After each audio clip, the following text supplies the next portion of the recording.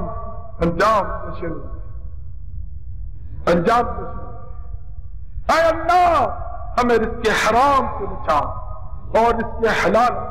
بھائیو کوشش کرو، دو نوالے کم کھاؤ، کوئی بات نہیں، گزر ہو جائے گی۔ جو فقیر تھے ان کی بھی گزر ہو گئی، جو امیر تھے ان کی بھی گزر ہو گئی، جو شہنشاہ اور بادشاہ تھے وہ بھی چلے گئے اور جو گدا تھے وہ بھی رخصت ہو گئے۔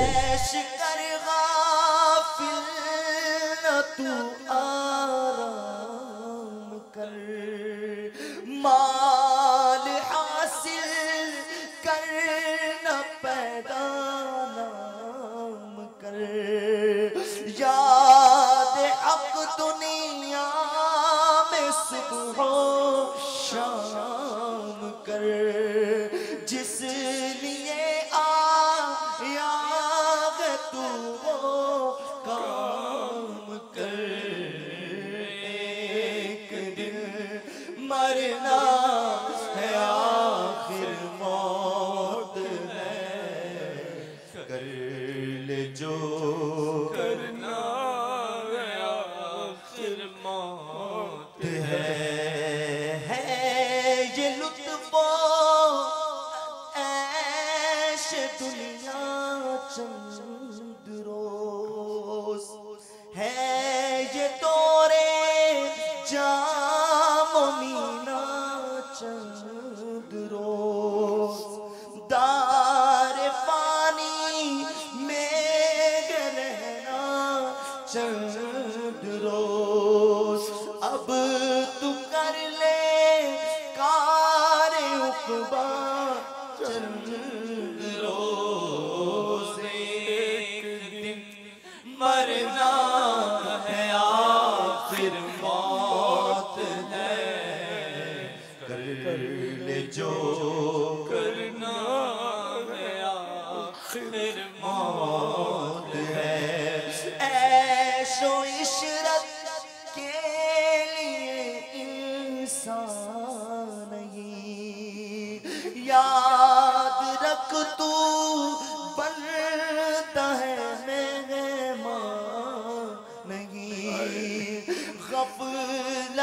سوستی تجھے شاید نہیں، بندگی کر تو اگر نادان نہیں، ایک دن مرنا ہے آخر موت ہے، کر لے جو کرنا آخر موت ہے۔ اس دنیا میں کوئی رہے گا نہیں، اس دنیا میں کوئی نہ رہا نہ کوئی رہے گا، یہ یاد رہے۔ اس دنیا سے سبھی کو جانا ہے، سبھی جا رہے اور دھڑا دھڑ جا رہے۔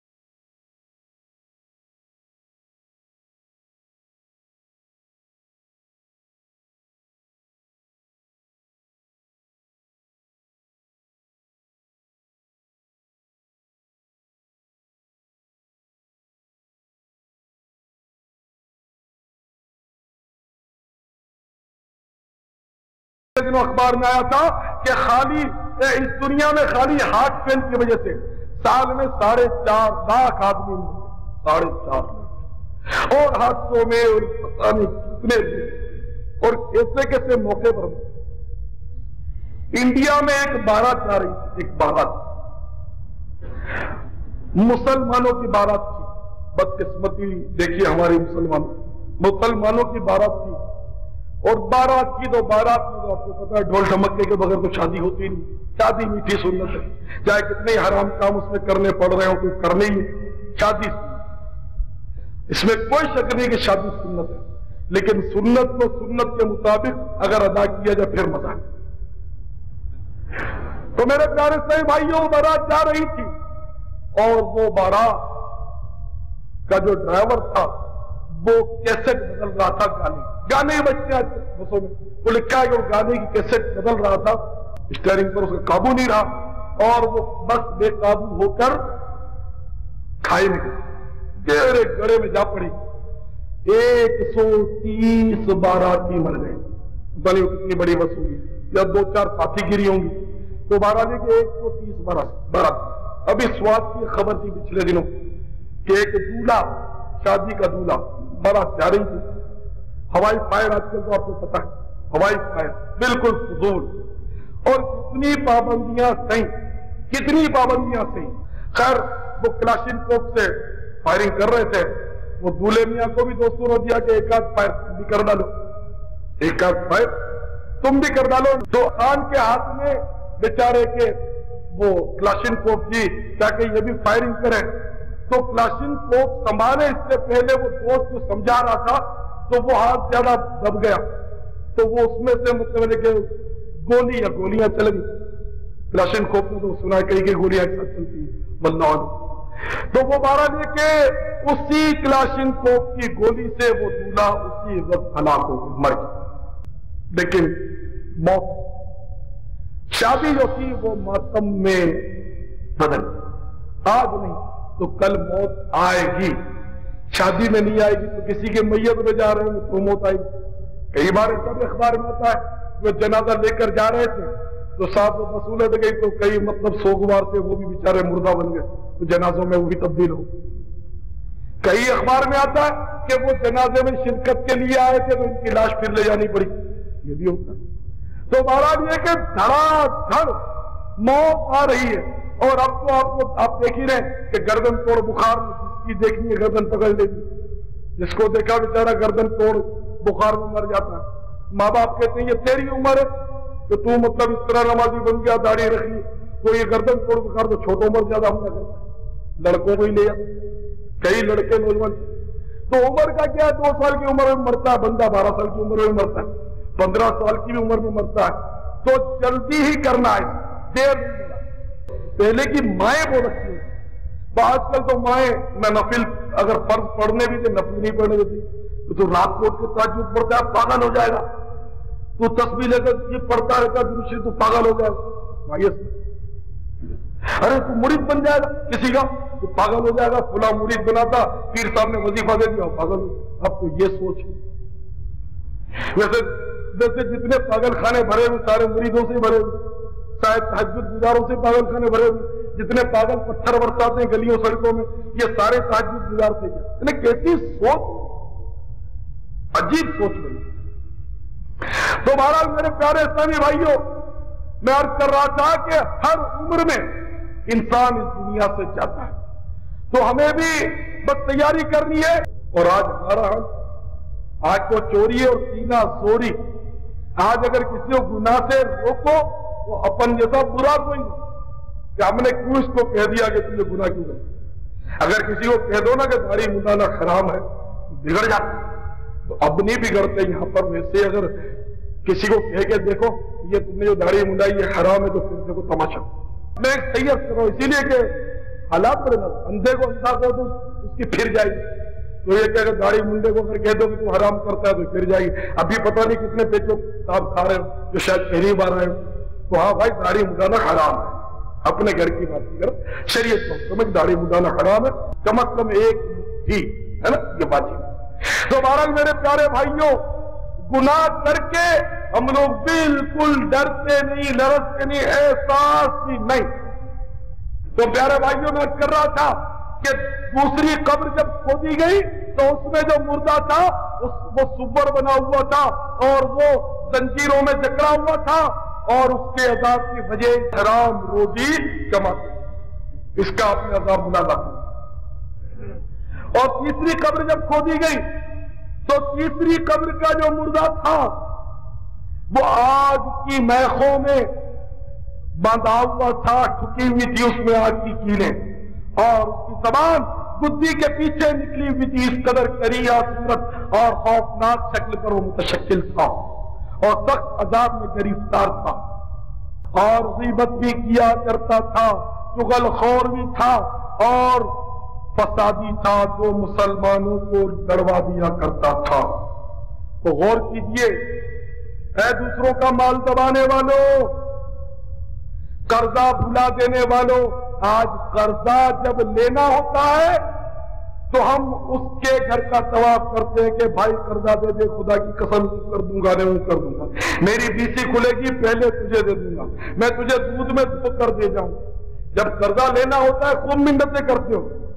اور اگر وہ قرضہ دینے کی مقدس بھول کر جائے تو پھر اپنے قرض خواہ کو خوب اپنے گھر کے طواف کراتے ہو.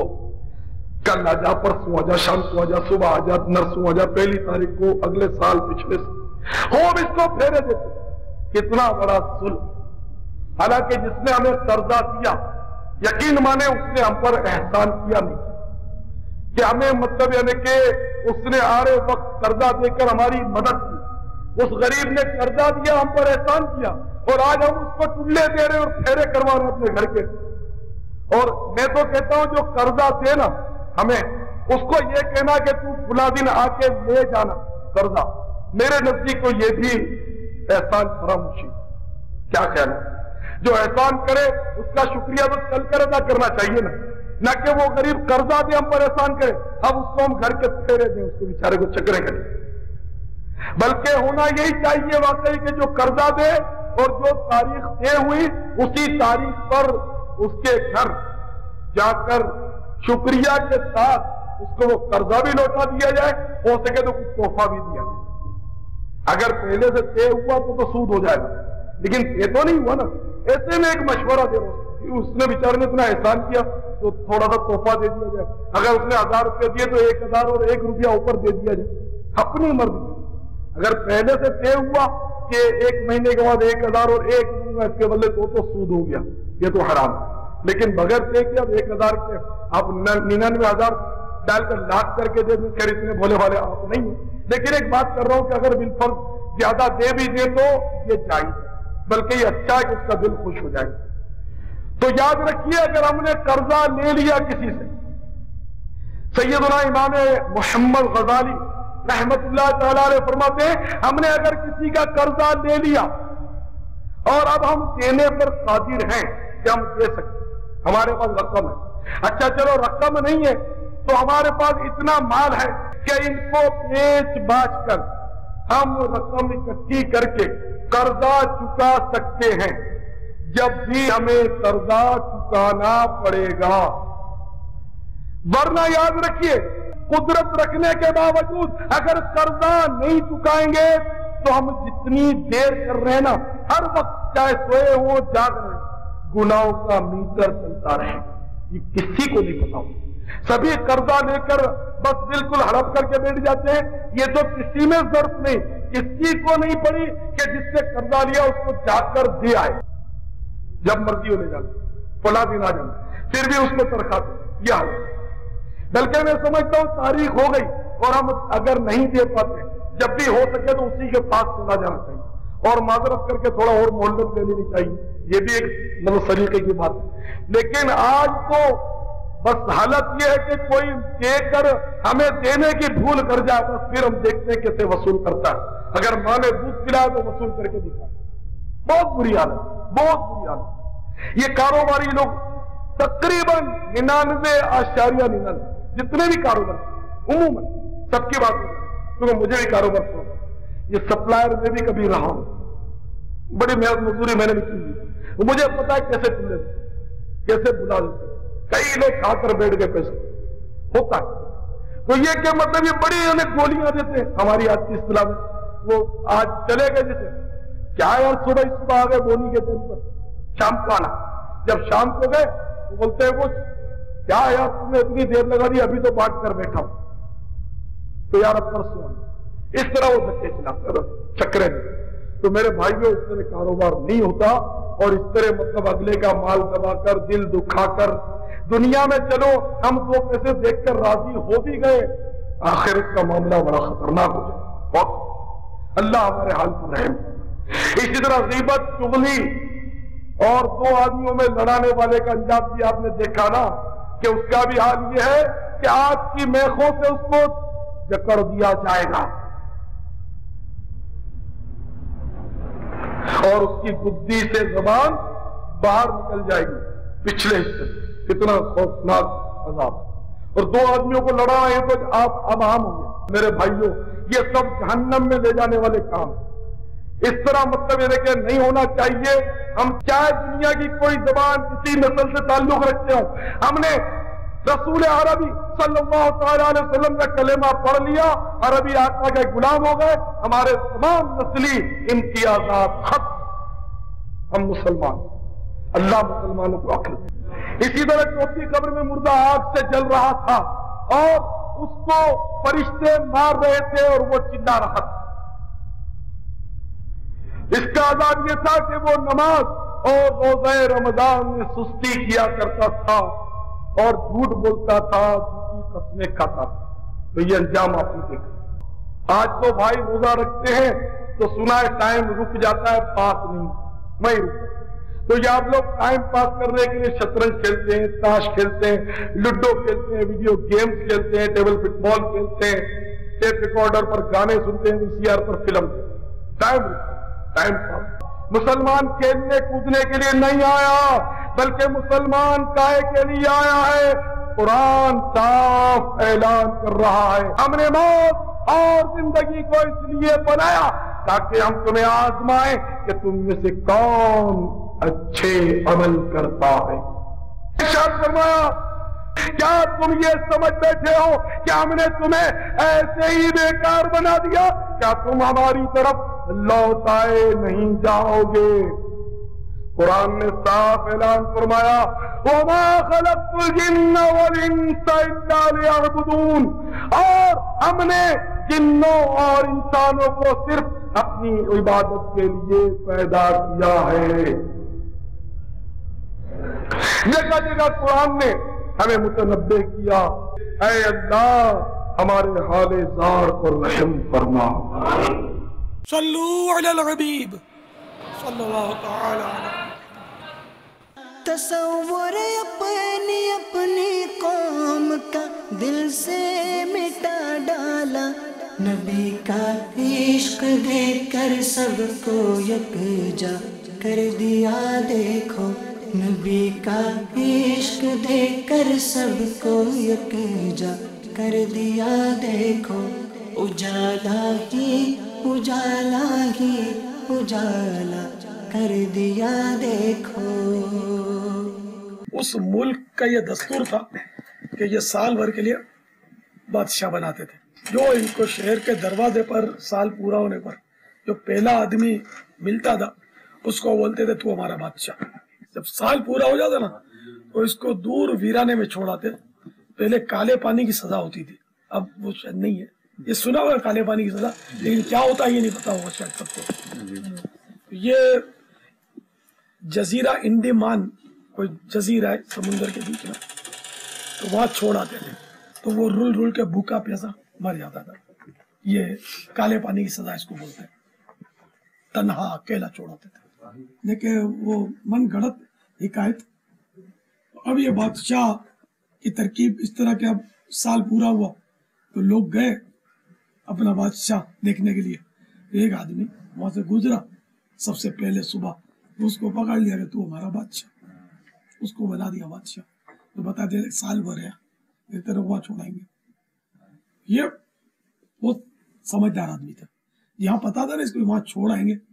وہاں اس نے عمارتیں بنائی، وہاں اس نے وہ اپنے جو بھی ایک زندگی کی ضروریات کی چیزیں ہوتی ہیں وہاں اس نے یہ سب ترکیب بنائی۔ تو سال بھر کے بعد جب اس کو چھوڑا ہے نا تو وہاں اس کو یہ دکھی نہیں ہوا۔ اس کو اس سے ہم کو مطلب سبق یہ دیا، یہ سچا واقعہ نہیں ہوگا، یہ مثنوی شریف میں اس طرح کی بہت ساری وہ بناوٹی حکایتیں۔ تو ہم نے سنا تھا کہ قبر میں اندھیرا ہوتا ہے۔ گناہوں سے مجھ کو بچایا الہی، گناہوں سے مجھ کو بچایا الہی، عمل کا ہو جذبہ عطا یا الہی، عمل کا ہو جذبہ عطا یا الہی، عمل کا ہو جذبہ عطا یا الہی۔ صلو علی الحبیب صلی اللہ تعالی علی محمد۔ مجھے اپنی اور ساری دنیا کے لوگوں کی اصلاح کی کوشش کرنی ہے۔